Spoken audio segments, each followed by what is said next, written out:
Hello, नमस्ते, सलाम। स्वागत है आपका आपके अपने चैनल मुस्कान सिंह रवि पे। मुंशी प्रेमचंद जी की मानसरोवर एक की कहानी की सीरीज में आज की अगली कहानी है शिकार। कहानी शुरू करने से पहले यदि आप मेरे चैनल पर नए हो तो मेरे चैनल को सब्सक्राइब कर लें, बेल आइकन को प्रेस कर लें, जिससे कि मेरे चैनल पर आने वाले वीडियो का नोटिफिकेशन सबसे पहले आपको मिल सके। आइए शुरू करते हैं आज की अपनी कहानी शिकार। फटे वस्त्रों वाली मुनिया ने रानी वसुधा के चांद से मुखड़े की ओर सम्मान भरी आंखों से देखकर राजकुमार को गोद में उठाते हुए कहा, हम गरीबों का इस तरह कैसे निवाह हो सकता है महारानी। मेरी तो अपने आदमी से एक दिन न पटे, मैं उसे घर में बैठने न दूं। ऐसी ऐसिया गालियां सुनाऊं कि छठी का दूध याद आ जाए। रानी वसुधा ने गंभीर विनोद के भाव से कहा, क्यों, वह कहेगा नहीं तू मेरे बीच में बोलने वाली कौन है। मेरे जो इच्छा होगी वह करूँगा। तू अपना रोटी कपड़ा मुझसे लिया कर। तुझे मेरी दूसरों बातों से क्या मतलब, मैं तेरा गुलाम नहीं हूँ। मुनिया 3 ही दिन से यहाँ लड़कों को खिलाने के लिए नौकर हुई थी। पहले 2-4 घरों में चौका बर्तन कर चुकी थी, पर रानियों से अदब के साथ बातें करना अभी न सीख पाई थी। उसका सूखा हुआ सांवला चेहरा उत्तेजित हो उठा। कर्कश स्वर में बोली, जिस दिन ऐसी बातें मुंह से निकालेगा मूछें उखाड़ लूंगी सरकार। वह मेरा गुलाम नहीं है तो क्या मैं उसकी लौंडी हूँ? अगर वह मेरा गुलाम है तो मैं उसकी लौंडी हूँ। मैं आप नहीं खाती, उसे खिला देती हूँ, क्योंकि वह मर्द बच्चा है। पल्लेदारी में उसे बहुत कसाला करना पड़ता है। आप चाहे फटे पहनूं, पर उसे फटे पुराने नहीं पहनने देती। जब मैं उसके लिए इतना करती हूँ तो मजाल है कि वह मुझे आंखें दिखाए। अपने घर को आदमी इसलिए तो छाता छोपता है कि उससे बरखा बूंदी में बचाव हो। अगर यह डर लगा रहे कि घर न जाने कब गिर पड़ेगा तो ऐसे घर में कौन रहेगा। उससे तो ऊह की छां ही कहीं अच्छी। कल न जाने कहाँ बैठा गाता बजाता रहा। 10 बजे रात को घर आया। मैं रात भर उससे बोली ही नहीं, लगा पैरों पड़ने घिघियाने। तब मुझे दया आ गई। यही मुझ में एक बुराई है, मुझसे उसकी रोनी सूरत नहीं देखी जाती। इसी से वह कभी कभी बहस भाग जाता है, पर अब मैं पक्की हो गई हूँ। फिर किसी दिन झगड़ा किया तो या वही रहेगा या मैं ही रहूँगी। क्यों किसी की धौंस सहूँ सरकार, जो बैठकर खाए वह धौंस सहे। यहाँ तो बराबर की कमाई करती हूँ। वसुधा ने उसी गंभीर भाव से फिर पूछा, अगर वह तुझे बैठाकर खिलाता तब उसकी धौंस सहती? मुनिया जैसे लड़ने पर उतारू हो गई। बोली, बैठकर कोई क्या खिलाएगा सरकार। मर्द बाहर काम करता है तो हम भी घर में काम करती हैं कि घर के काम में कुछ लगता ही नहीं। बाहर के काम से तो रात को छुट्टी मिल जाती है, घर के काम से तो रात को भी छुट्टी नहीं मिलती। पुरुष यह चाहे कि मुझे घर में बिठाकर आप सैर सपाटा करें तो मुझसे तो यह ना सहा जाएगा। यह कहती हुई मुनिया राजकुमार को लिए हुए बाहर चली गई। वसुधा ने थकी हुई रुआसी आंखों से खिड़की की ओर देखा। बाहर हरा भरा बाग था, जिसके रंग बिरंगे फूल यहाँ से साफ नजर आ रहे थे, और पीछे एक विशाल मंदिर आकाश में अपना सुनहला मस्तक उठाए सूर्य से आंखें मिला रहा था। स्त्रियां रंग बिरंगे वस्त्राभूषण पहने पूजन करने आ रही थी। मंदिर की दाहिनी तरफ तालाब में कमल प्रभात के सुनहले आनंद से मुस्कुरा रहे थे, और कार्तिक की शीत रवि छवि जीवन ज्योति लुटाती फिरती थी। पर प्रकृति की यह सुरमय शोभा वसुधा को कोई हर्ष न प्रदान कर सकी। उसे जान पड़ा प्रकृति उसकी दशा पर व्यंग से मुस्कुरा रही है। उसी सरोवर के तट पर केवट का एक टूटा फूटा झोपड़ा किसी अभागिनी वृद्धा की भांति रो रहा था। वसुधा की आंखें सजल हो गईं।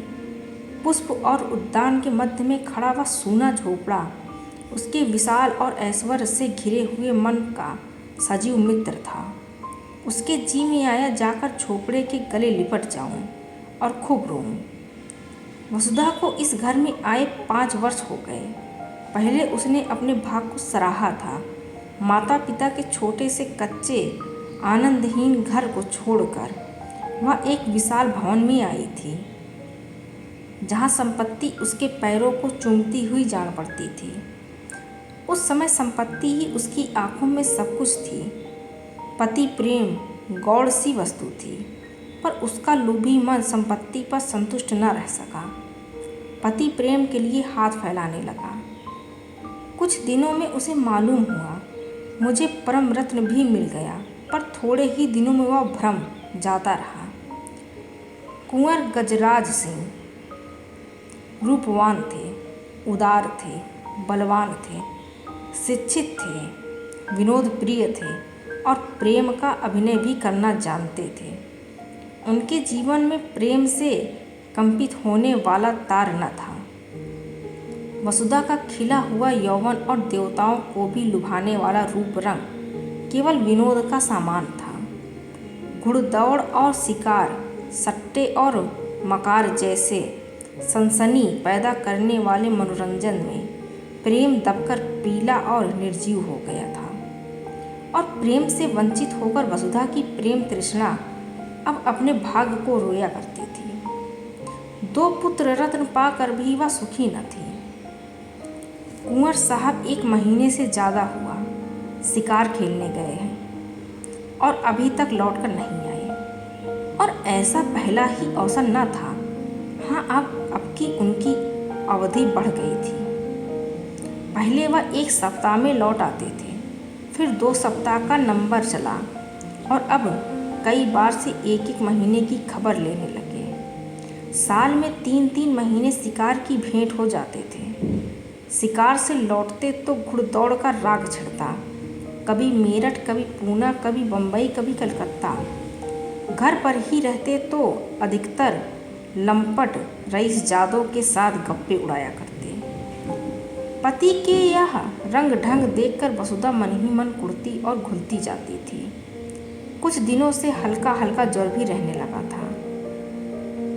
वसुधा बड़ी देर तक बैठी उदास आंखों से यह दृश्य देखती रही। फिर टेलीफोन पर आकर उसने रियासत के मैनेजर से पूछा, कुंवर साहब का कोई पत्र आया? फ़ोन ने जवाब दिया, जी हाँ, अभी खत आया है। कुंवर साहब ने एक बहुत बड़े शेर को मारा है। वसुधा ने जलकर कहा, मैं यह नहीं पूछती आने को कब लिखा है। आने के बारे में तो कुछ नहीं लिखा। यहाँ से उनका पड़ाव कितनी दूर है? यहाँ से 200 मील से कम न होगा। पीलीभीत के जंगलों में शिकार हो रहा है। मेरे लिए 2 मोटरों का इंतजाम कर दीजिए, मैं आज वहाँ जाना चाहती हूँ। फ़ोन ने कई मिनट बाद जवाब दिया, 1 मोटर तो वह साथ ले गए हैं। एक हाकिम जिला के बंगले पर भेज दी गई, तीसरी बैंक मैनेजर की सवारी में, चौथी की मरम्मत हो रही है। वसुधा का चेहरा क्रोध से तमतमा उठा। बोली, किसके हुक्म से बैंक मैनेजर और हाकिम जिला को मोटरें भेजी गईं? आप दोनों मंगवा लीजिए, मैं आज ज़रूर जाऊंगी। उन दोनों साहबों के पास हमेशा मोटरें भेजी जाती रही हैं, इसलिए मैंने भेज दी। अब आप हुक्म दे रही हैं तो मंगवा लूँगा।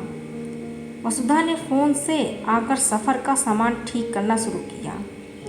उसने उसी आवेश में आकर अपना भाग्य निर्णय करने का निश्चय कर लिया था। प्रत्यक्तर की भांति पड़ी रहकर जीवन को समाप्त न करना चाहती थी। वह आकर कुंवर साहब से कहेगी, अगर आप समझते हैं कि मैं आपकी संपत्ति की लौंडी बनकर रहूं, तो यह मुझसे न होगा। आपकी संपत्ति आपको मुबारक हो। मेरा अधिकार आपकी संपत्ति पर नहीं, आपके ऊपर है।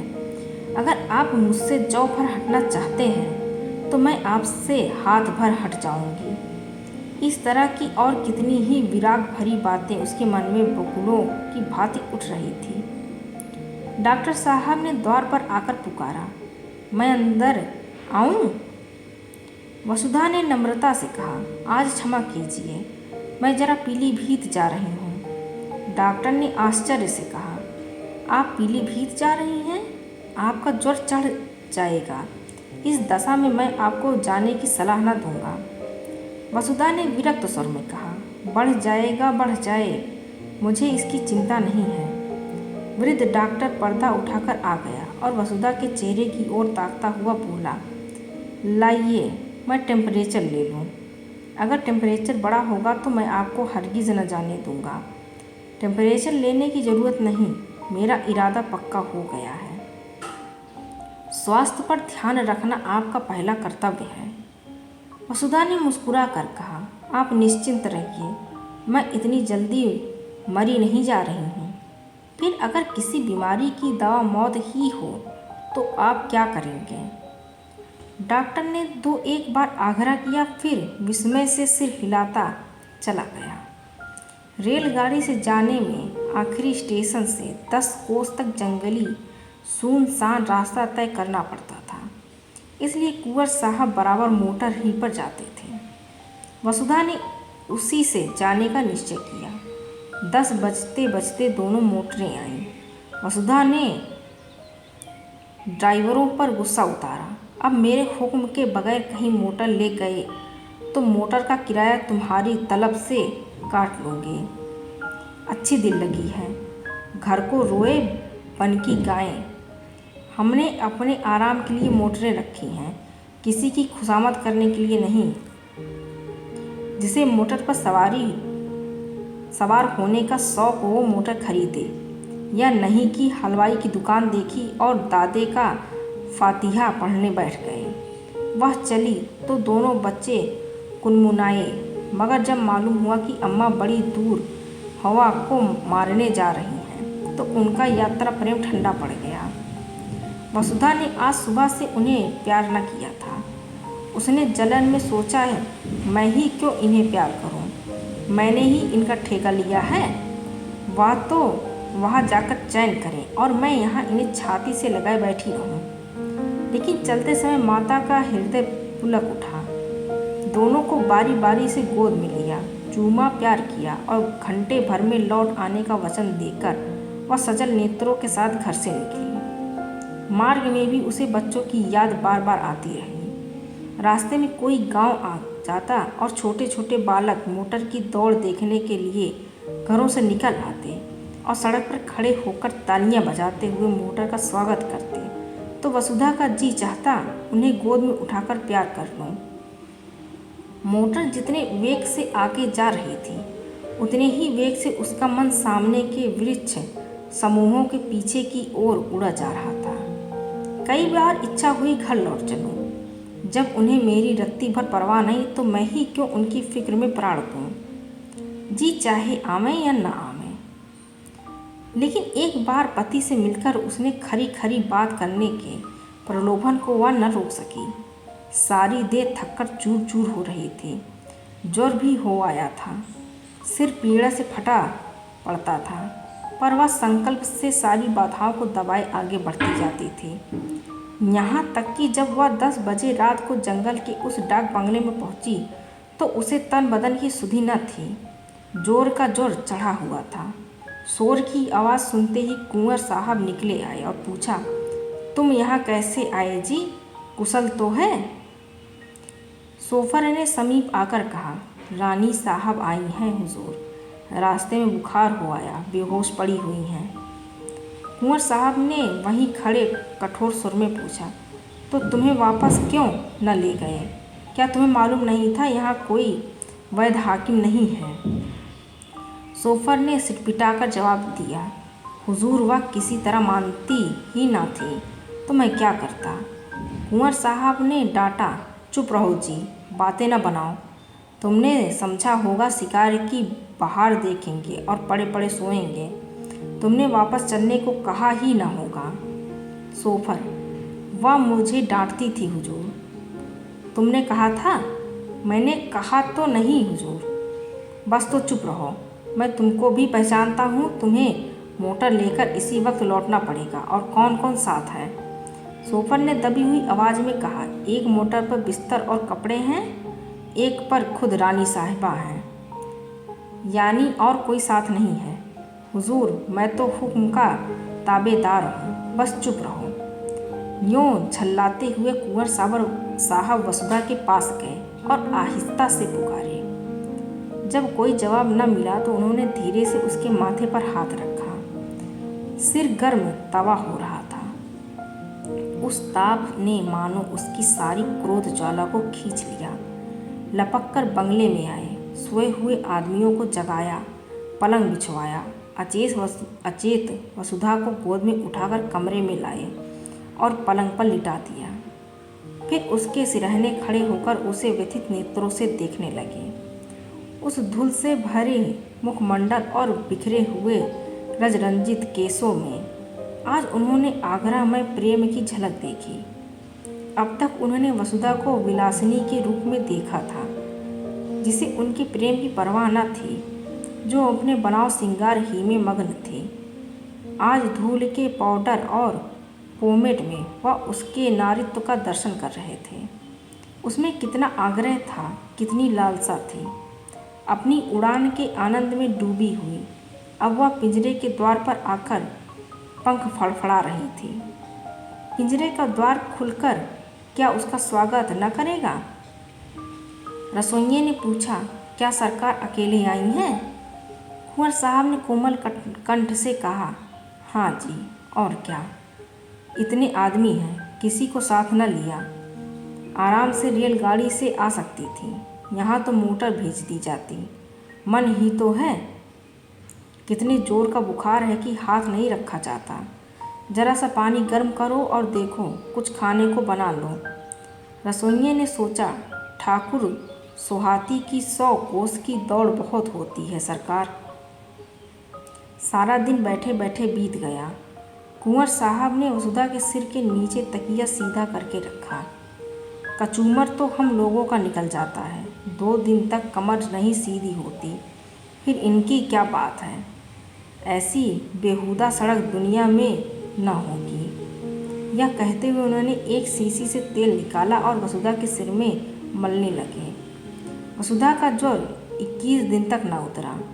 घर के डॉक्टर आए, दोनों बालक, मुनिया, नौकर चाकर सभी आ गए। जंगल में मंगल हो गया। वसुधा खाट पे पड़ी पड़ी कुंवर साहब की सुरसाओं में अलौकिक आनंद और संतोष का अनुभव किया करती और दोपहर दिन चढ़े तक सोने की आदी थे। कितने सवेरे उठते, उसके पथ्य और आराम की जरा जरा सी बातों का कितना ख्याल रखते। जरा देर के लिए स्नान और भोजन करने जाते, फिर आकर बैठ जाते। एक तपस्या सी कर रहे थे। उसका स्वास्थ्य बिगड़ता जाता था। चेहरे पर स्वास्थ्य की लाली न थी, कुछ व्यस्त से रहते थे। एक दिन वसुधा ने कहा, तुम आजकल शिकार खेलने क्यों नहीं जाते? मैं तो शिकार खेलने ही आई थी, मगर न जाने किस बुरी साइड से चली कि तुम्हें इतनी तपस्या करनी पड़ गई। अब मैं बिल्कुल अच्छी हूँ, जरा आईने में अपनी सूरत तो देखो। कुंवर साहब को इतने दिनों शिकार का कभी ध्यान ही न आया था, इसकी चर्चा ही न होती थी। शिकारियों का आना जाना, मिलना जुलना बंद था। एक बार साथ के एक शिकारी ने किसी शेर का जिक्र किया था। कुंवर साहब ने उसकी ओर कुछ ऐसी कड़वी आंखों से देखा कि वह सूख सा गया। वसुधा के पास बैठने, उससे कुछ बातें करके उसका मन बहलाने, दवा और पथ्य बनाने में ही उन्हें आनंद मिलता था। उनका भोग विलास जीवन के इस कठोर व्रत में जैसे बुझ गया। वसुधा की एक हथेली पर उंगलियों से रेखा खींचने में मग्न थे। शिकार की बात किसी और के मुंह से सुनी होती तो फिर उसी अगेन नेत्रों से देखते। वसुधा के मुंह से यह चर्चा सुनकर उन्हें दुख हुआ। वह उन्हें इतना शिकार का आसक्त समझती है।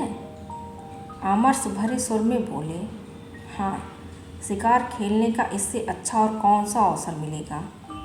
वसुधा ने आग्रह किया, मैं तो अब अच्छी हूँ, सच देखो, आईने की ओर दिखाकर। मेरे चेहरे पर वह पीलापन नहीं रहा। तुम अलबत्ता बीमार से हो जाते हो, जरा मन बहल जाएगा। बीमार के पास बैठने से आदमी सचमुच बीमार हो जाता है। वसुधा ने साधारण सी बात कही थी, पर कुंवर साहब के हृदय पर वह चिंगारी के समान लगी। इधर वह अपने शिकार के खब्त पर कई बार पछता चुके थे। अगर वह शिकार के पीछे यूँ ना पड़ते तो वसुधा यहाँ क्यों आती और क्यों बीमार पड़ती। उन्हें मन ही मन इसका बड़ा दुख था। इस वक्त कुछ न बोले, शायद कुछ बोला ही न गया। फिर वसुधा ने हथेली पर रेखाएं बनाने लगे। वसुधा ने उसी सरल भाव से कहा, अब कि तुमने क्या क्या तोहफे जमा किए, जरा मंगाओ देखूं। उनमें से जो सबसे अच्छा होगा उसे मैं ले लूँगी। अब कि मैं भी तुम्हारे साथ शिकार खेलने चलूँगी। बोलो, मुझे ले चलोगे ना? मैं मानूंगी नहीं, बहाने मत करने लगना। अपने शिकारी तोहफे दिखाने का कुंवर साहब को मरज था। सैकड़ों ही खालें जमा कर रखी थी। उनके कई कमरों में फर्श, गद्दे, कोच, कुर्सियाँ, मोड़े सब खालों ही के थे। ओढ़ना और बिछौना भी खालों ही का था। बाघंबरों के कई सूट बनवा रखे थे। शिकार में वही सूट पहनते थे। अब की भी बहुत सी सींग, सिर, पंजे, खालें जमा कर रखी थी। वसुधा का इन चीज़ों में अवश्य मनोरंजन होगा। यह न समझे कि वसुधा ने सिंह द्वार से प्रवेश न पाकर चोर द्वार से घुसने का प्रयत्न किया है। जाकर वह चीज़ें उठा लाए, लेकिन आदमियों को पर्दे की आड़ में खड़ा करके पहले अकेले ही उसके पास गए। डरते थे कहीं मेरी उत्सुकता वसुधा को बुरी न लगे। वसुधा ने उत्सुक होकर पूछा, चीज़ें नहीं लाए? लाया हूँ, मगर कहीं डॉक्टर साहब ना हों। डॉक्टर ने पढ़ने लिखने को मना किया था। तोहफे लाए गए। कुंवर साहब एक एक चीज़ निकाल कर दिखाने लगे। वसुधा के चेहरे पर हर्ष की ऐसी लाली हफ्तों से न दिखी थी, जैसे कोई बालक तमाशा देखकर मग्न हो रहा हो। बीमारी के बाद हम बच्चों की तरह जिद्दी, उतने ही आतुर, उतने ही सरल हो जाते हैं। जिन किताबों में भी मन न लगा हो वह बीमारी के बाद पढ़ी जाती है। वसुधा जैसे उल्लास की गोद में खेलने लगी। चीतों की खालें थी, बाघों की, मृगों की, शेरों की।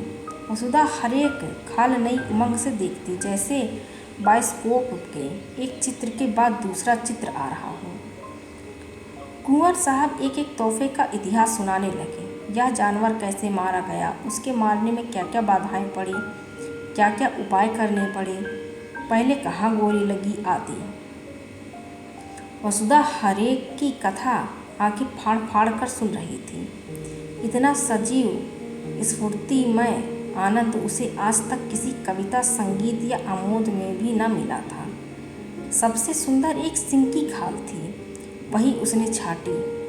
कुंवर साहब की यह सबसे बहुमूल्य वस्तु थी। उसे अपने कमरे में लटकाने को रखे हुए थे। बोले, तुम बागंबरों में से कोई ले लो, या तो कोई अच्छी चीज़ नहीं।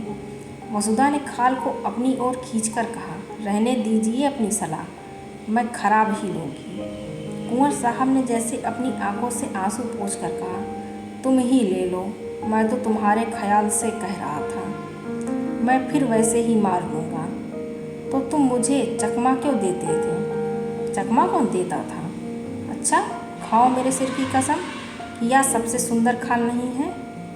कुंवर साहब ने हार की हंसी हंसकर कहा, कसम क्यों खाएं इस एक खाल के लिए?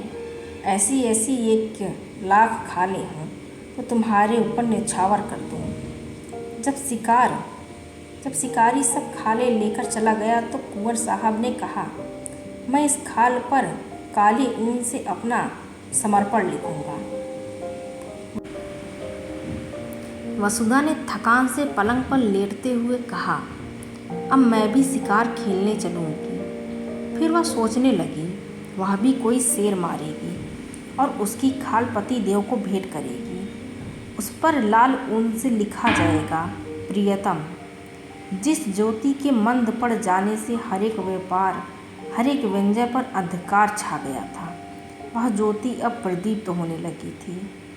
शिकारों का वृत्तांत सुनने की वसुधा को चाट सी पड़ गई। कुंवर साहब को कई कई बार अपने अनुभव सुनाने पड़े। उसका सुनने से जी ही नहीं भरता था। अब तक कुंवर साहब का सारा संसार अलग था, जिसके दुख सुख हानि लाभ आशा निराशा से वसुधा को कोई सरोकार न था। वसुधा को इस संसार के व्यापार से कोई रुचि न थी, बल्कि अरुचि थी। कुंवर साहब इस पृथक संसार की बातें उसे छिपाते थे, पर अब वसुधा उनके इस संसार में एक उज्जवल प्रकाश, एक वरदानों वाली देवी के समान अवतरित हो गई थी। एक दिन वसुधा ने आग्रह किया, मुझे बंदूक चलाना सिखा दो। डॉक्टर साहब की अनुमति मिलने से विलंब न हुआ। वसुधा स्वस्थ हो गई थी। कुंवर साहब ने शुभ मुहूर्त में उसे दीक्षा दी। उस दिन से जब देखो वृक्षों की छाँव में खड़ी निशाने का अभ्यास कर रही है और कुंवर साहब खड़े उसकी परीक्षा ले रहे हैं। जिस दिन उसने पहली चिड़िया मारी, कुंवर साहब हर्ष से उछल पड़े। नौकरों को इनाम दिए, ब्राह्मणों को दान दिया गया। इस आनंद की शुभ स्मृति में उस पक्षी की मम्मी बनाकर रखी गई। वसुधा के जीवन में अब एक नया उत्साह, एक नया उल्लास, एक नई आशा थी। पहले की भांति उसका वंचित हृदय अशुभ कल्पनाओं से त्रस्त न था। अब उसमें विश्वास था, बल था, अनुराग था। कई दिनों के बाद वसुधा की साधा पूरी हुई। कुंवर साहब उसे साथ लेकर शिकार खेलने पर राजी हुए, और शिकार था शेर का, और शेर भी वह जिससे इधर एक महीने से आसपास के गांव में तहलका मचा दिया था। चारों तरफ अंधकार था, ऐसा सघन कि पृथ्वी उसके भीतर से कराहती हुई जान पड़ती। कुंवर साहब और वसुधा एक ऊंचे मचान पर बंदूक लिए दम साधे बैठे हुए थे। बहुत भयंकर जंतु है। अभी पिछली रात को वह एक सोते हुए आदमी को खेत में मचान पर से ही खींच ले गया था। उसकी चालाकी पर लोग दांतों तले उंगली दबाते थे। मचान इतना ऊंचा था कि चीता उछलकर न पहुंच सकता था। हाँ, उसने यह देख लिया कि वह आदमी मचान पर बाहर की तरफ सिर किए सो रहा था। दुष्ट को एक चाल सूझी। वह पास के गांव में गया और वहां से एक लंबा बांस उठा लाया।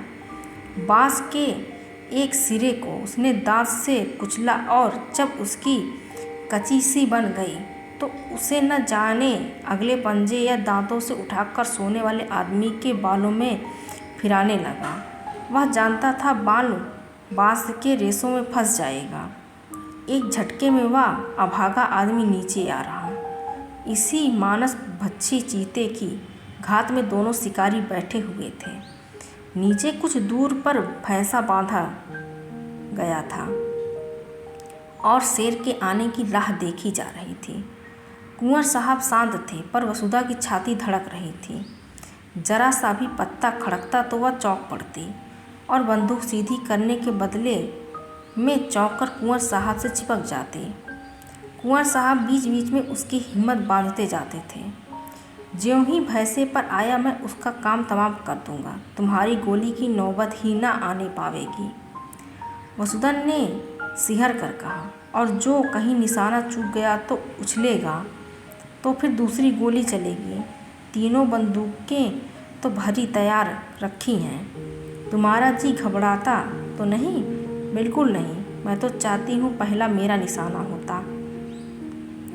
पत्ते खड़खड़ा उठे। वसुधा चौंक कर पति के कंधों से लिपट गई। कुंवर साहब ने उसकी गर्दन में हाथ डालकर कहा, दिल मजबूत करो प्रिय। वसुधा ने लज्जित होकर कहा, नहीं नहीं, मैं डरती नहीं, जरा चौंक पड़ी थी। सहसा भैंसे के पास दो चिंगारियां सी चमक उठी। कुंवर साहब ने धीरे से वसुधा का हाथ दबाकर शेर के आने की सूचना दी और सतर्क हो गए। जब शेर भैंसे पर आ गया तो उन्होंने निशाना मारा, खाली गया। दूसरा फायर किया। चीता जख्मी तो हुआ पर गिरा नहीं। क्रोध से पागल होकर इतनी जोर से गर्जा कि वसुधा का कलेजा धड़क उठा। कुंवर साहब तीसरा फायर करने जा रहे थे कि चीते ने मचान पर जस्त मारी। उसके अगले पंजे के धक्के से मचान ऐसा हिला कि कुंवर साहब हाथ में बंदूक लिए झोंके से नीचे गिर पड़े। कितना भीषण अवसर था। अगर एक पल का भी विलम्ब होता तो कुंवर साहब की खैरियत न थी। शेर की जलती हुई आंखें वसुधा के सामने चमक रही थी। उसकी दुर्गंधमय मांस देह में लग रही थी। हाथ पांव फूले हुए थे, आंखें भीतर को सिकुड़ी जा रही थी। पर इस खतरे ने जैसे उनकी नाड़ियों में बिजली भर दी। उसने अपनी बंदूक संभाली। शेर के और उसके बीच में 2 हाथ से ज़्यादा अंतर न था। वह उचक कर आना ही चाहता था कि वसुधा ने बंदूक की नली उसकी आंखों में डालकर बंदूक छोड़ी। धाएं! शेर के पंजे ढीले पड़े, नीचे गिर पड़ा। अब समस्या भीषण थी। शेर से 3-4 कदम पर ही कुंवर साहब गिरे पड़े थे। शायद चोट ज़्यादा आई हो। शेर ने अगर अभी दम है तो वह उन पर जरूर वार करेगा। वसुधा के प्राण आंखों में थे और बल कलाइयों में। इस वक्त कोई उसकी देह में भाला भी चुभा देता तो उसे खबर न होती। वह अपने होश में न थी। उसकी मूर्छा ही चेतना का काम कर रही थी। उसने बिजली की बत्ती जलाई। देखा, शेर उठने की चेष्टा कर रहा है। दूसरी गोली सिर पर मारी और उसके साथ ही रिवाल्वर नीचे कूदी। शेर जोर से गुर्राया। वसुधा ने उसके मुंह के सामने रिवाल्वर खाली कर दिया। कुंवर साहब संभल कर खड़े हो गए, दौड़कर उसे छाती से चिपटा लिया। अरे यह क्या! वसुधा बेहोश थी। भय उसके प्राणों को मुट्ठी में लिए उसकी आत्मरक्षा कर रहा था। भय के शांत होते ही मूर्छा आ गई। 3 घंटे के बाद वसुधा की मूर्छा टूटी। उसकी चेतना अब भी उन्हीं भयप्रद परिस्थितियों में विचर रही थी। उसने धीरे से डरते डरते आंखें खोली। कुंवर साहब ने पूछा, कैसा जी है प्रिय? वसुधा ने उनकी रक्षा के लिए दोनों हाथों का घेरा बनाते हुए कहा, वहाँ से हट जाओ, ऐसा ना हो झपट पड़े। कुंवर साहब ने हंसकर कहा, शेर कब का ठंडा हो गया, वह बरामदे में पड़ा है। ऐसे डील डॉल का और इतना भयंकर सिंह मैंने नहीं देखा। वसुधा, तुम्हें चोट तो न आई? कुंवर, बिल्कुल नहीं। तुम कूद क्यों पड़ी? पैरों में बड़ी चोट आई होगी। तुम जीती कैसे बची? यह आश्चर्य है। मैं तो इतनी ऊंचाई से कभी नहीं कूद सकता। वसुधा ने चकित होकर कहा, मैं कहाँ कूदी? शेर मचान पर आया, इतना याद है? उसके बाद क्या हुआ मुझे कुछ याद नहीं। कुंवर को भी विस्मय हुआ। वाह, तुमने उस पर 2 गोलियां चलाई। जब वह नीचे गिरा तो तुम भी कूद पड़ी और उसके मुंह में रिवाल्वर की नली ठूस दी। बस वही ठंडा हो गया। बड़ा बेहया जानवर था। अगर तुम चूक जाती तो वह नीचे आते ही मुझ पर जरूर चोट करता। मेरे पास तो छुरी भी न थी। बंदूक हाथ से छूटकर दूसरी तरफ गिर गई थी। अंधेरे में कुछ सुझाई न देता था। तुम्हारे ही प्रभाव से इस वक्त मैं खड़ा हुआ। तुमने मुझे प्राण दान दिया। दूसरे दिन प्रातःकाल यहाँ से कूच हुआ। जो घर वसुधा को फाड़े खाता था उसमें आज जाकर ऐसा आनंद आया जैसे किसी बिछड़े मित्र से मिली हो। हर एक वस्तु उसका स्वागत करती हुई मालूम होती थी। जिन नौकरों और लौंडियों से वह महीनों से सीधे मुँह न बोलती थी, उनसे वह आज हंस हंसकर कुशल पूछती और गले मिलती थी, जैसे अपनी पिछली रुखाइयों की पटौती कर रही हो। संध्या का सूर्य आकाश के स्वर्ण सागर में अपनी नौका खेता हुआ चला जा रहा था। वसुधा खिड़की के सामने कुर्सी पर बैठकर सामने का दृश्य देखने लगी। उस दृश्य में आज जीवन था, विकास था, उन्माद था। केवट का वह सूना झोपड़ा भी आज कितना सुहावना लग रहा था। प्रकृति में मोहिनी भरी हुई थी। मंदिर के सामने मुनिया राजकुमारों को खिला रहे थे। वसुधा के मन में आज कुलदेव के प्रति श्रद्धा जागृत हुई, जो वर्षों में पड़ी सो रही थी। उसने पूजा के सामान मंगवाए और पूजा करने चली। आनंद से भरे भंडार से अब वह कुछ दान भी कर सकती थी। जलते हुए हृदय से ज्वाला के सिवा और क्या निकलती। उसी वक्त कुंवर साहब आकर बोले, अच्छा, पूजा करने जा रही हो? मैं भी वहीं जा रहा था। मैंने एक मनौती मान रखी है। वसुधा ने मुस्कुराती हुई आंखों से पूछा, कैसी मनौती? कुंवर साहब ने हंसकर कहा, यह ना बताऊंगा। आज की कहानी बस इतने से। मिलते हैं अगली किसी कहानी के साथ। Thank you for watching and don't forget to subscribe. Thank you.